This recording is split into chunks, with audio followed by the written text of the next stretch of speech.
Hi, I'm Rachel Gabriel. I'm a professor of literacy education at the University of Connecticut, and one of my areas of research is state reading policy and the ways that policies are written to set and limit what counts as good reading instruction and what kinds of opportunities to learn are afforded to students from different backgrounds that are attending public education. So in the next few minutes, I'm going to attempt to do like a quick 25-year sweep through state reading legislation, which is actually pretty fast and easy to do because it happens kind of in three waves. Think about what the patterns are across those three waves of reading legislation and where that brings us today, and then dig into the most recent wave, which is coming through many states now. It's come through 9 or 10 of them so far and has been under discussion in many, many more. Whether it passed this year or not, these ideas and these strategies aren't going anywhere anytime soon.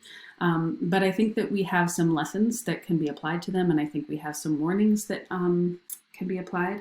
And I want to say from the beginning that although there are indications that we should be thinking differently than we are in terms of the strategy for accomplishing what folks are hoping to do with the science of reading, there also is some reason for hope, and there is some reason to believe that districts that work together can lead us toward a better set of options than the ones that I'm worried are going to become apparent if states lead rather than districts.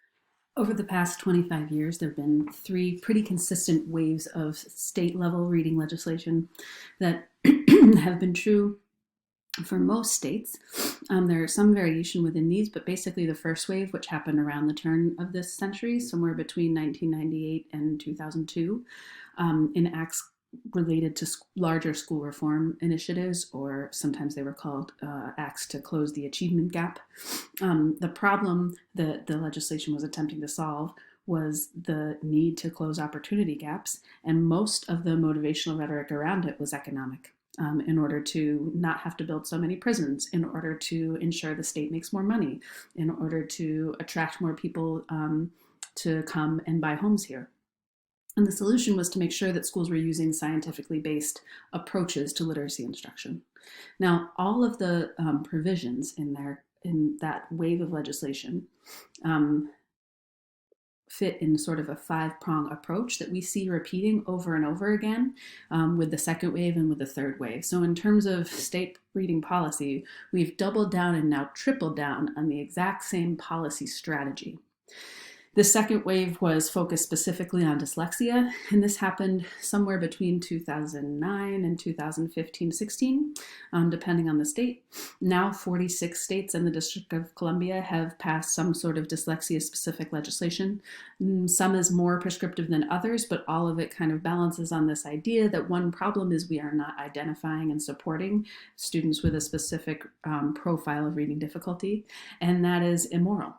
And so the way to address that, the solution would be to make sure that schools are using not just scientifically based reading research, but evidence-based research and brain-based research. And again, we're using the same set of policy strategies to accomplish this. However, we still have a situation where there are achievement gaps, where there are students with reading difficulties that are not well supported in public schools. And so the third wave is acts that are concerning either the right to read or the science of reading. Sometimes neither one of those appears in the title, but they all have the same structure, so you know that they are sort of copycats of each other. And the problem here is more focused on needing to follow the science because it's the right thing to do. So both moral and economic benefit here.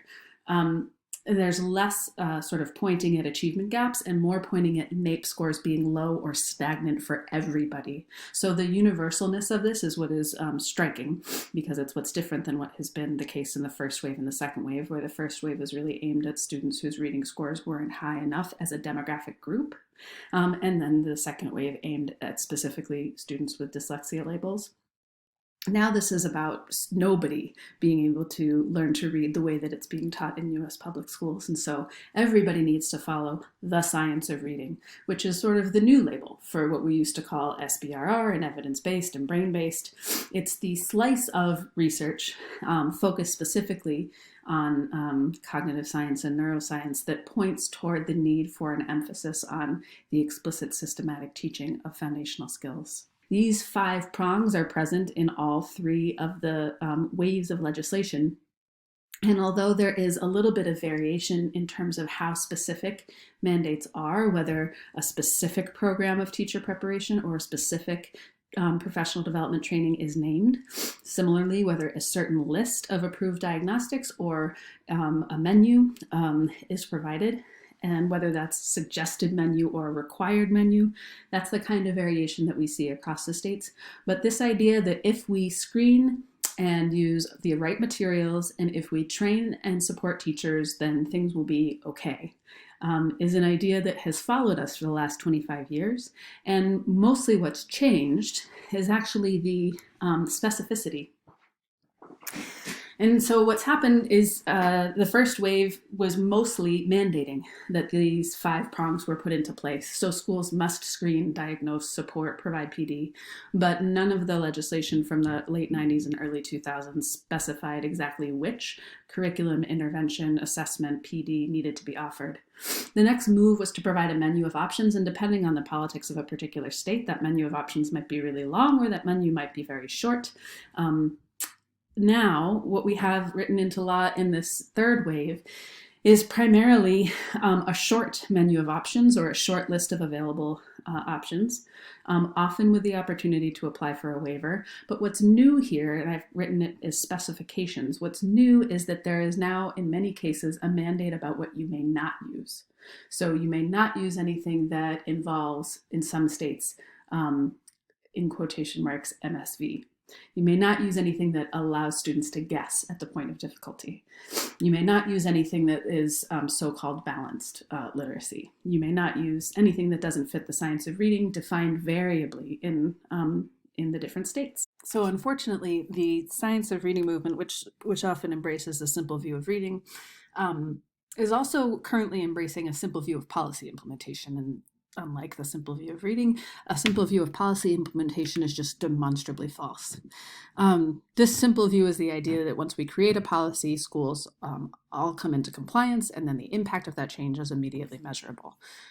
In other words, once we tell people what point B is, they all move in an orderly fashion from point A to point B, and then we have the world that we'd like to see.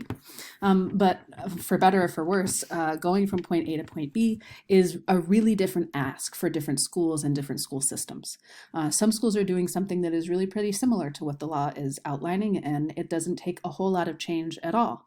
In fact, maybe they've already adopted some of the tools that the state is going to recommend that we adopt.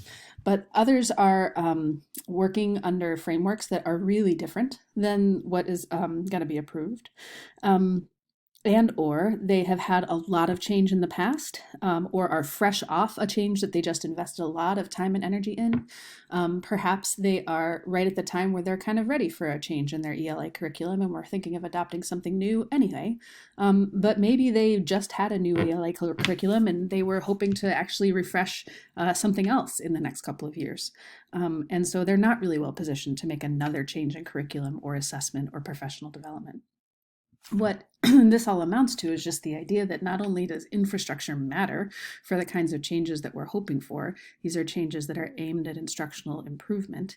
Infrastructure matters, but also infrastructure is unequal across schools and school systems. And so asking a district to adopt a new curriculum is a challenge anywhere, but it's a different kind of challenge altogether, depending on where you are. Same thing for adopting a new assessment system or for engaging in new kinds of professional development.